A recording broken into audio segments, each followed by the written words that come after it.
Hi, I'm Femi OK and you're in the stream. Today, putting pregnancy on ice. We look at the debate surrounding egg freezing and companies offering to pay for it. Is it a generous employee benefit or a nasty warning to working mums?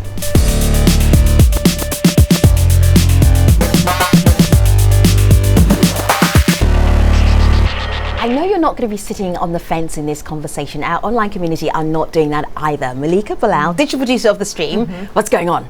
Well, we were curious what the community thought, so we asked them if your company offered you to freeze your eggs, would you take them up on it? Okay. And of course, the answers were varied on Facebook. One person writes in, Dodie says, I would love this option. I'm currently a vet student, and it's going to take a long time to be where I want to be with my career into my 30s. But on Twitter, the opposite reaction. Mary says, heavens no, this is just a line no one should cross. It creeps me out just thinking about the implications.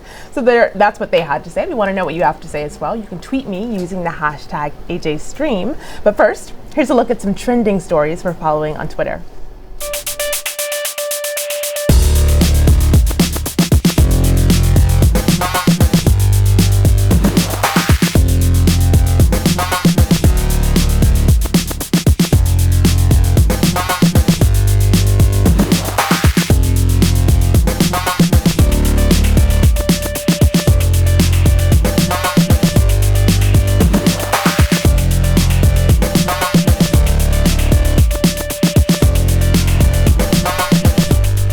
Career or parenthood? For decades, women have had to choose, but is science the key to having both? Can pregnancy be put on ice to focus solely on climbing the corporate ladder?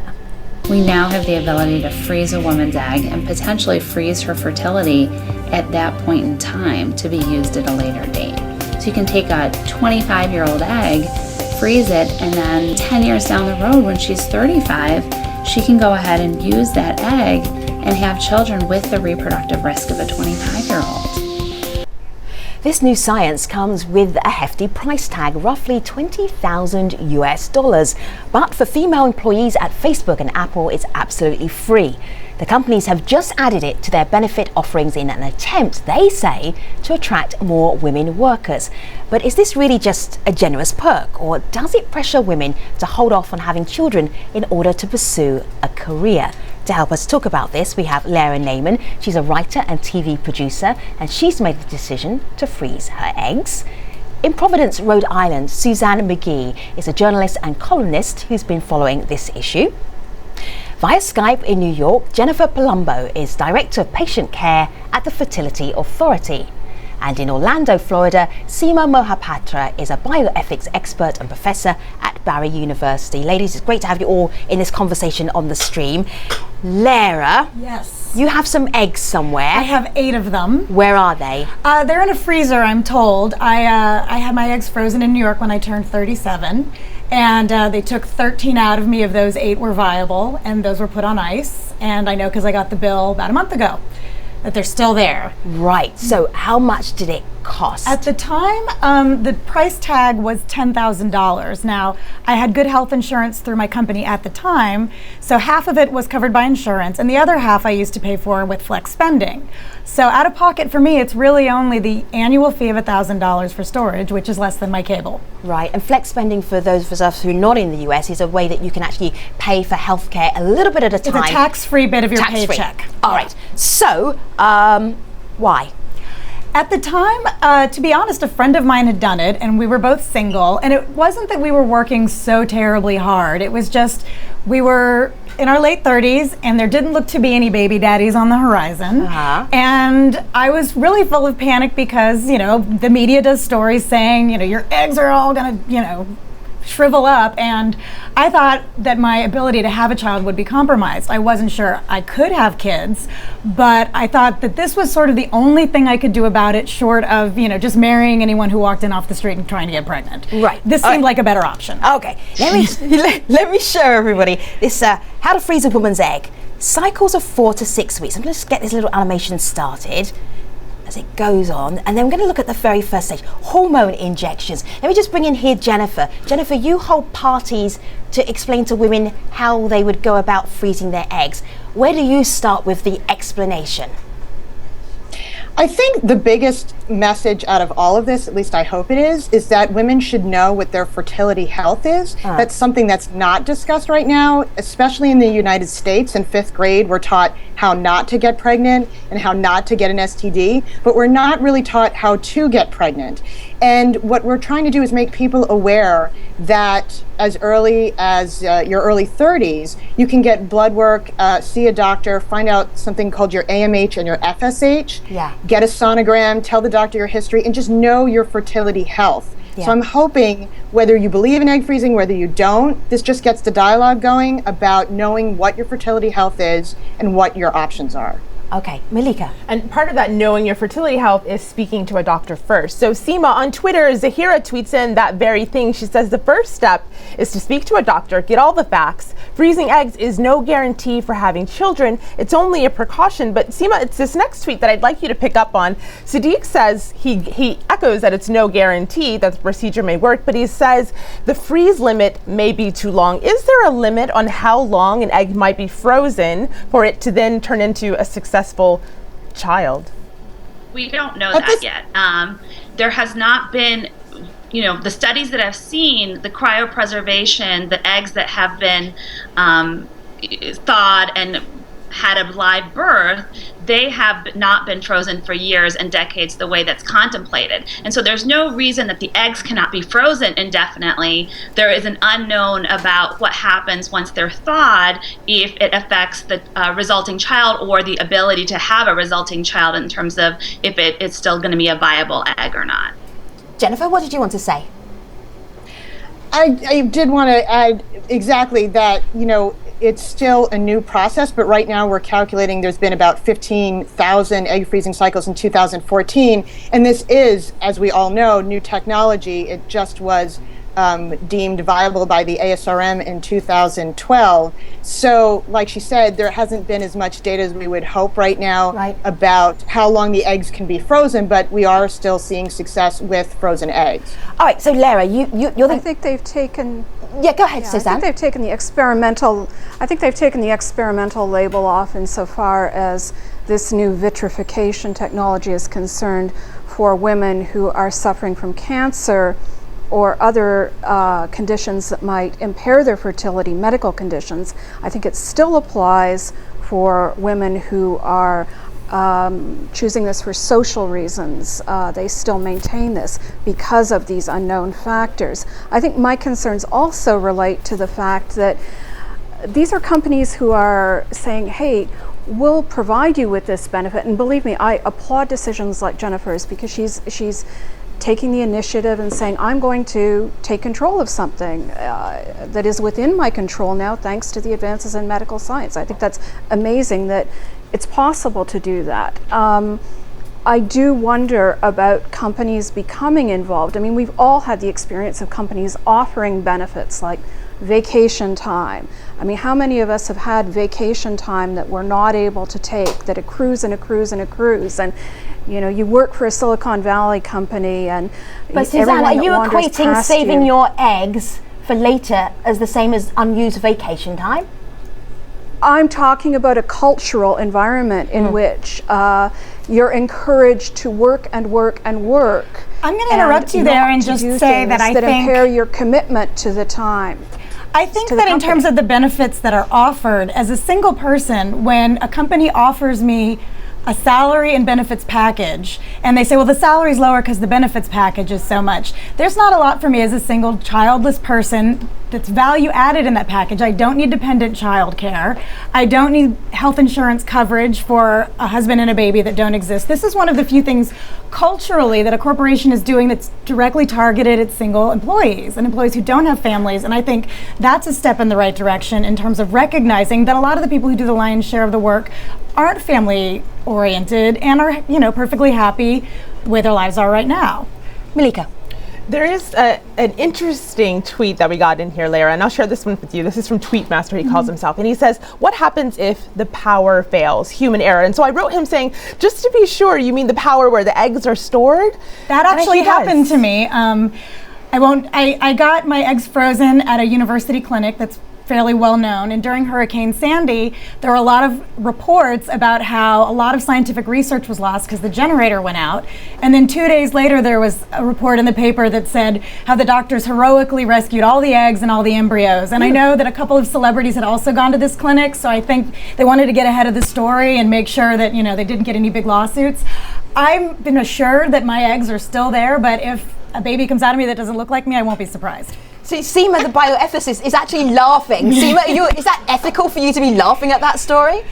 No, I'm not. I am laughing because some of when I teach bioethics and health law, some of the truthful stories are stranger than fiction. I couldn't even make it up. Make that one up. That's why I was laughing, not at the dilemma of if you've frozen your eggs and undergone the procedure that it might, you know, that hope might be lost. So I'm glad everything worked out in terms of that. But I also wanted to go back to what we were saying before about the ASRM, and that's absolutely right. The ARSM right. for people outside of the United States is the American Society of Reproductive Medicine. All right.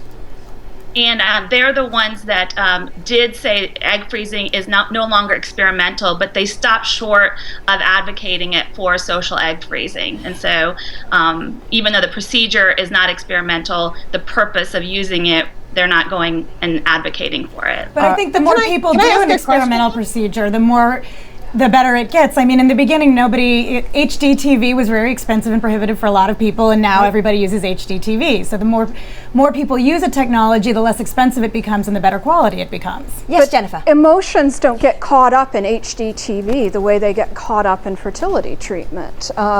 I think I read on Fortune just yesterday the story, a rather heartbreaking story of a woman who froze her eggs at 33, had them thawed out, tried 3 rounds of IVF, and still failed to get pregnant. And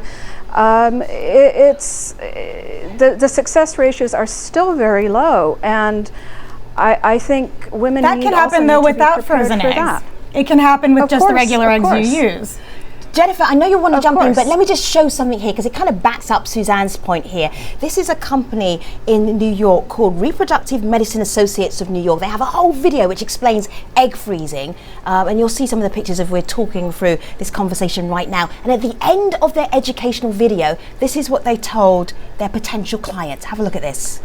RMA of New York cannot guarantee that your eggs will survive the freezing and thawing procedures, that they will fertilize normally, develop into embryos, or result in healthy offspring. Wow, that is a clause, if ever I heard one. Jennifer, what did you want to add to the conversation? A couple of things, because this is definitely something I'm very passionate about. And I know we're talking about, we're using the term social freezing. The thing I want to make really clear is 20% of women who go to freeze their eggs find out they actually have a medical reason to do so. Either they have blocked fallopian tubes, either they're going into menopause early. Sometimes they actually do find out they have a medical interest. So it's not always just, oh, I want to delay parenthood, or I want to go to law school, or I haven't found the right husband. Sometimes it actually can be the impotence to find out that they do have a medical concern, and egg freezing can at least offer them an option. Right, Jennifer, but no one's arguing. Jennifer, hold tight for a second. Sure. But no one is arguing against that. We're actually talking about in the context of it being a perk for you at work. Then there's some pushback there. If you have maybe cancer of the uterus, or you need to have chemotherapy, the eggs are taken out. I don't know anyone who's arguing against that for potentially maybe being able to have children in the future. And I guess I just don't like, I don't like the term social egg freezing. Right. Okay. Because it's not done, it's not a Tupperware party, it's not done out of frivolousness. Sometimes it can be a very good thing. But I mean, I do did get understand cookies after my procedure. I got cookies and juice. So there was a social element. Elective egg freezing. Yeah. All right, elective egg freezing. Whatever. Lara saying she got cookies after her egg. They played some Kelly Clarkson for me. It was very empowering. I'm going to come back to that in a minute because I want to hear more about that experience. But Malika, what's the community saying? Well, online I see this shift towards whether or not these are good. This idea, this policy is good as a benefit. So Rose on Twitter says, egg freezing policies make a statement. We won't support a woman's right to family life on our time as the company, so save it for later. Suzanne, there's another thought here on Facebook. Steve says, I think that these companies are genuinely trying to help. Unfortunately, the tech industry is so male-dominated that they don't have the experience at a senior level to understand how offensive the offer could be. Do you find it offensive? I don't know that I find it offensive. I think I find it tone deaf. I think what is missing here is a middle step. Often these companies provide generous maternal leave benefits. Facebook, I think, provides 4 months paid maternal leave, which is vastly more generous than the law provides for. That's wonderful. What is missing is any kind of career path that encourages women who leave and take advantage of that, those leave policies to spend the first months at home with their young babies and then return to the very, very fast changing world of technology and try to get back on track. Where is the mentoring going to come from?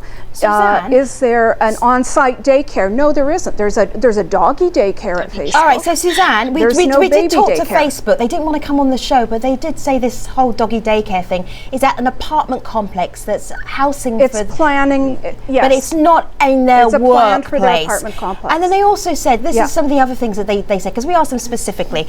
They said they have 4 months of paid parental leave, $4,000 in baby cash, subsidized daycare, nursing rooms on campus, surrogacy adoption benefits. They've pretty well covered here, and then they're adding this extra one on top of all the other things that you're saying that you would like to see. So, but if you talk to a lot of the employees at these companies, they also have a culture which is that you do not, if you are a woman working in Silicon Valley, you are not encouraged to take the time off to go and have the baby and then return back. Sheryl Sandberg, how many days did she take away from the company when she had her children? You know, how many days did she take off? I don't think Sheryl Sandberg is human. I think she's like superhuman and isn't a good She's superhuman. She's superwoman. She's And Cheryl, just in case you didn't know and you've been under a rock for the last couple of years, she is the Chief Operating Officer of Facebook. Jennifer, continue. Yes. Well, I have to say, I read Suzanne's article on egg freezing, and I really agreed with a lot of it, but I think the thing to remember is just because Facebook and Apple are offering this, it's not mandatory. It's one option that women can pursue if they want. They can still do the in-office childcare. They can still do paternity leave, I believe, in some cases. I don't think saying this is mandatory, you have to do this, and certainly Suzanne wasn't saying that, but I do think it's just one option that they're offering to female employees who maybe do want to pursue freezing their eggs. Well, Seema, there is a thought here. Seema, there is a thought here. I just want to share this with you on Twitter. Samra says what might happen is they can blame women for a stagnating career post-birth because, you know, they had the choice, quote unquote, to save it for later. Do you see that happening?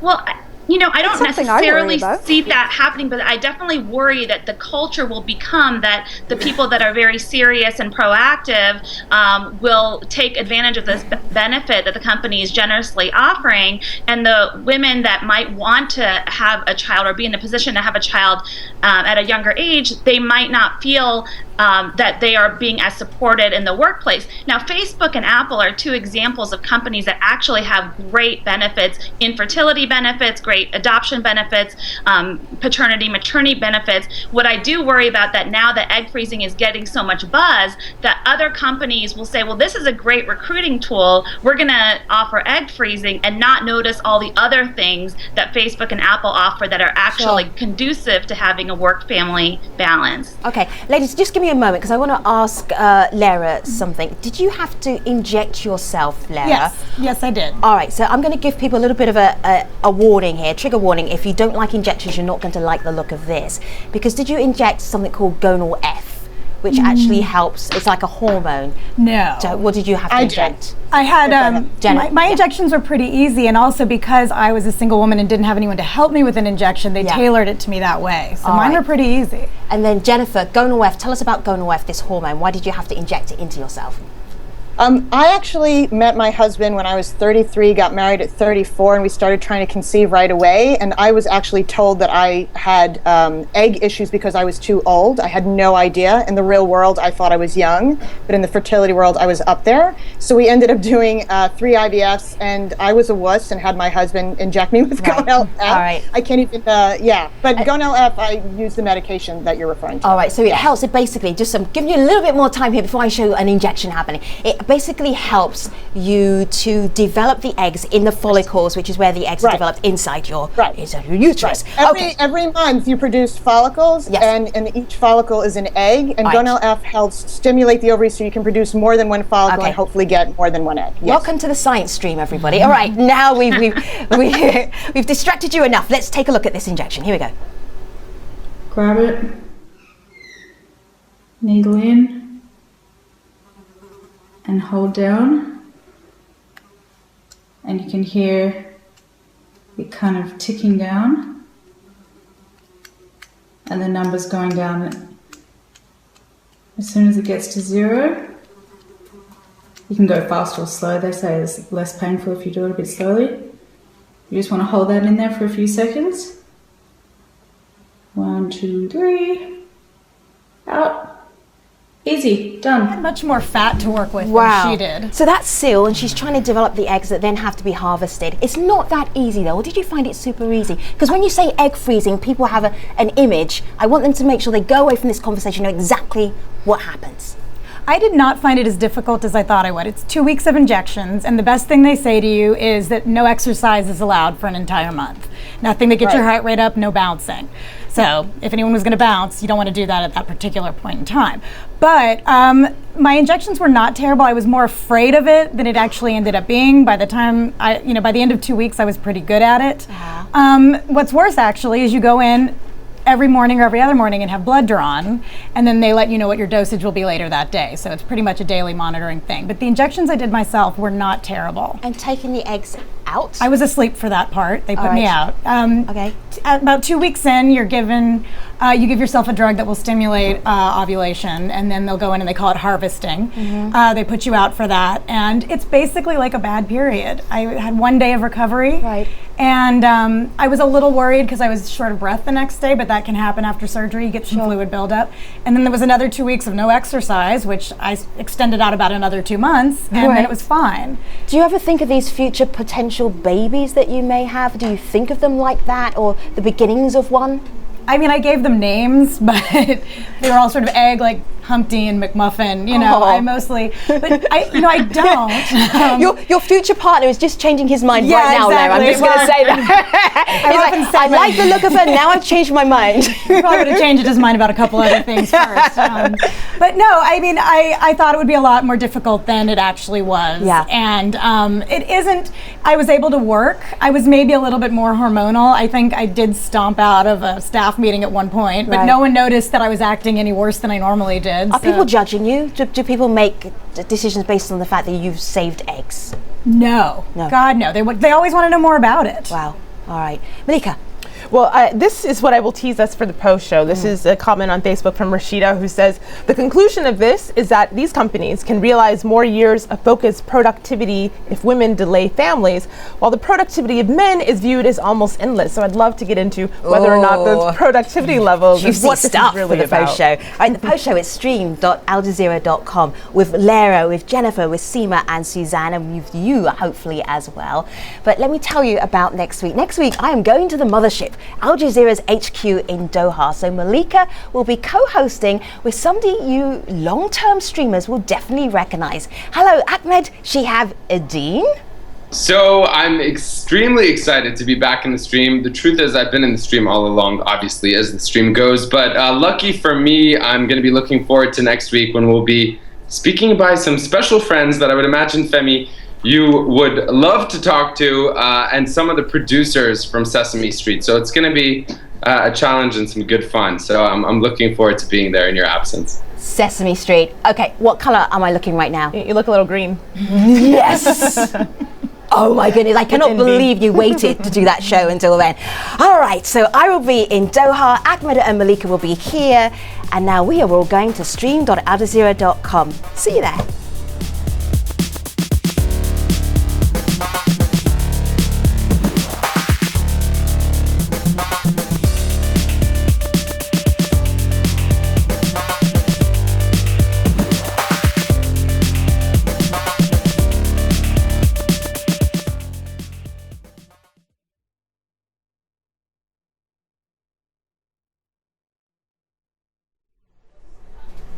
Hello, this is the Streams Post Show. We've been talking about women choosing to put pregnancy on pause and freeze their eggs as a benefit of your job. So, Malika, where's the community taking us now? Right. Well, a lot of them are talking about this difference in productivity levels and how women are viewed versus men. So, Jennifer, I'd love to get your thoughts on that.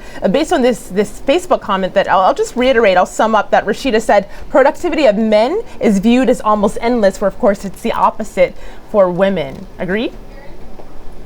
Well, not in my household. I think women are more multitaskers than men, quite honestly. But, you know, maybe that's my own personal bias. But I think the reality is there's a biological difference between how long men can procreate and how long women can. And that's just the sad biological truth. So I do think it stinks, you know, that this is the way we were built, that we do have a decline in egg quality after 31 is when it starts to happen, and then particularly after 35. But I am grateful that at least, again, we're talking about this, that I'm with all these women having this discussion, and that more and more women are hopefully thinking about finding out their fertility health and the viability of egg freezing. Again, there's no guarantees, but you know, having any option that I didn't have is better than having no options. So I do think, you know, God was a little unfair in that area, but hopefully at least this is something that we can start exploring as corporate women. Can I pipe in here? Yeah, go ahead, Seema.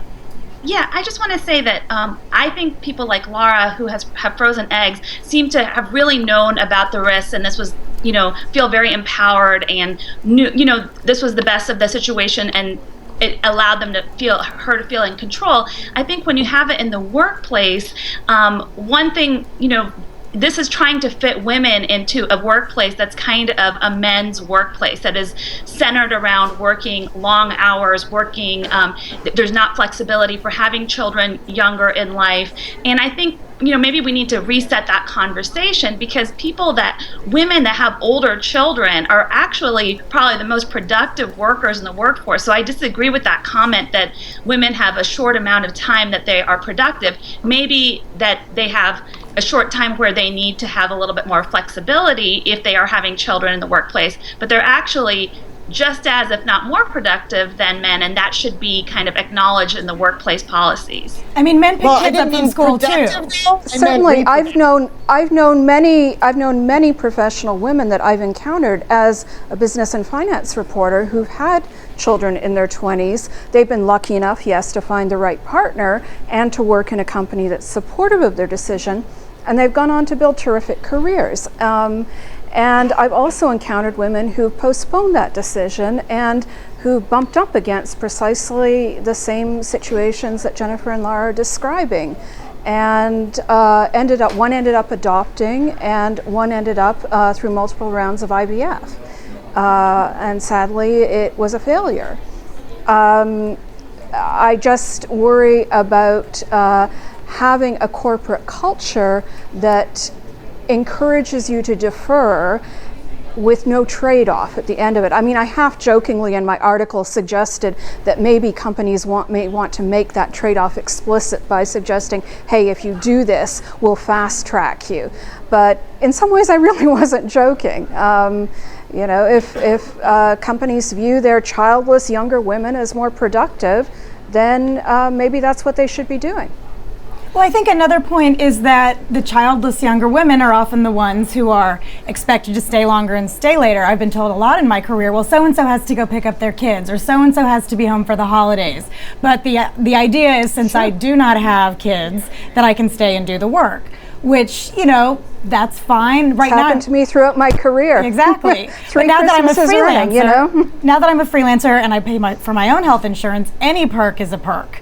I mean, the industry is, in many industries are going the way of not offering perks and asking people to do 3 jobs for the price of 1. So I'm just happy that any company values its workers enough to offer perks like the ones that Facebook and Apple are offering. I do wonder what happens though, since Silicon Valley is an industry where younger women and younger men for that matter do tend to dominate. What happens if a woman reaches the age of 35, 37, 40 wants to use those eggs or is approaching the age where she might want to use it, finds that she's been laid off.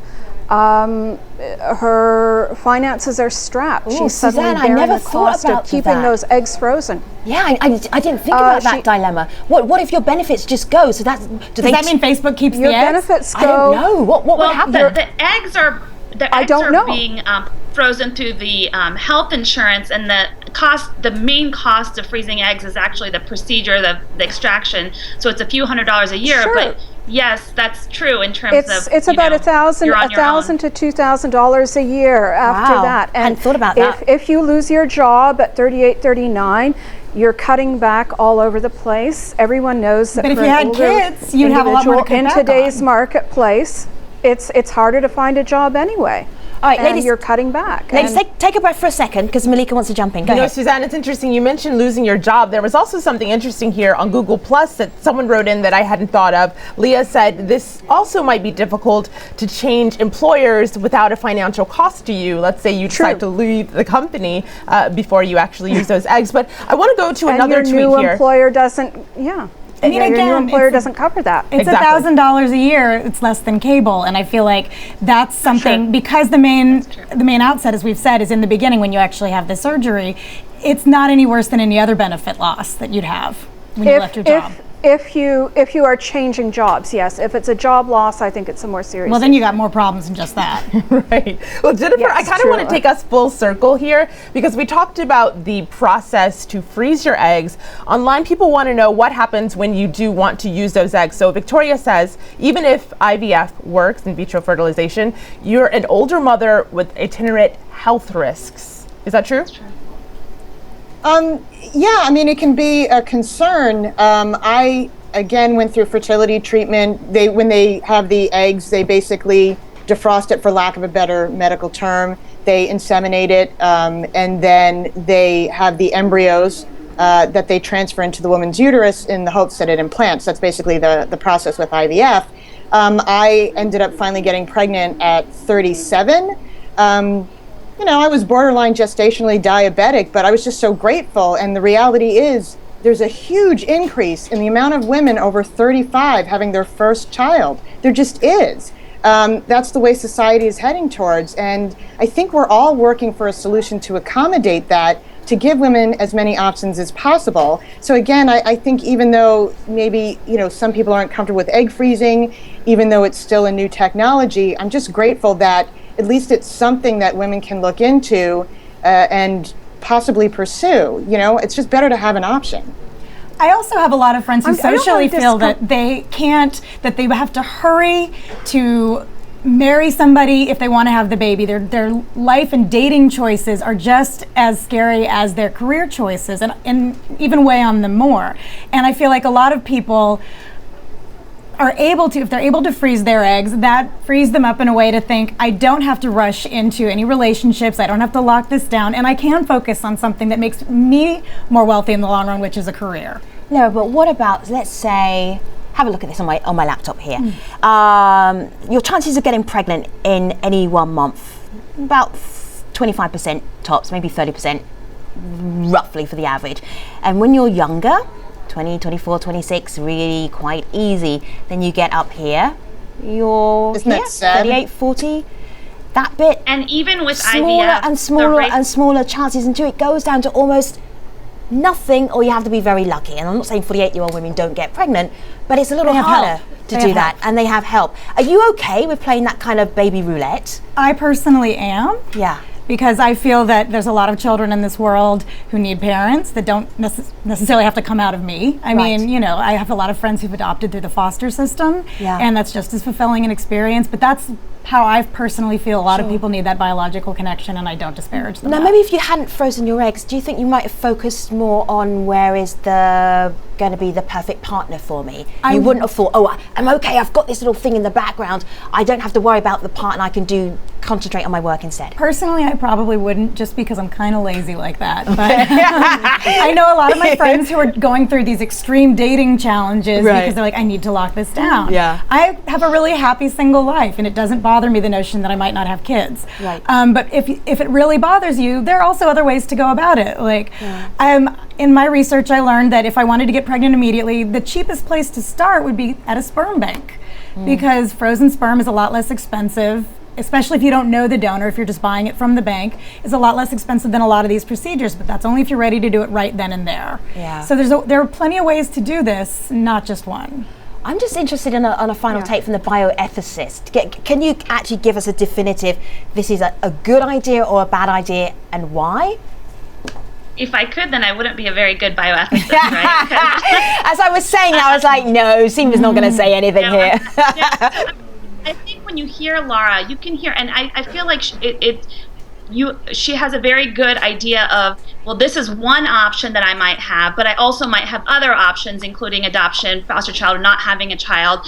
And that's a very healthy and empowered attitude. And if you go into egg freezing with that attitude, I think that's great. And I don't think we should put women, take women's choice away. And obviously Apple and Facebook saw that there were women that really wanted this benefit, and this is being used as a recruiting tool. But I do worry that it shouldn't be sold as an insurance policy, because it's not. There are lower rates of pregnancy with IVF with older women. There's other health risks with having children older, even through IVF, and also just in terms of energy level and other reasons. There might be reasons why you don't want to have a 10-year-old when you're 55, or a 20-year-old when you're 65. So there's other things to think about. Yes, Seema said there was not a definitive answer, but I heard a definitive answer right there in her response. All right, it was a very healthy, empowering conversation. Thank you to Seema, to Suzanne, to Jennifer, and also to Lara as well. Not done yet. One last comment. I will give this last comment. It may make you cringe. Okay. It's a bit of a pun, but Chimo writes in,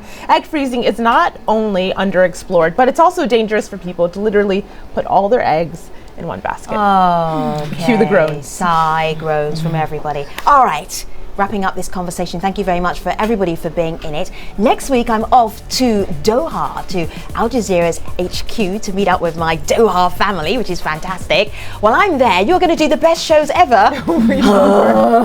Of course. What are you doing on Monday? You'll be tweeted in. And of course, we'll be joined by a Stream original, Ahmed Shahabuddin, and we will be talking about the international impact of the children's television series Sesame Street. We'll talk to the people behind the show and even meet some of their special friends. Who? Which ones? You'll have to tune in. Okay. We'll see you next time. Thanks for watching.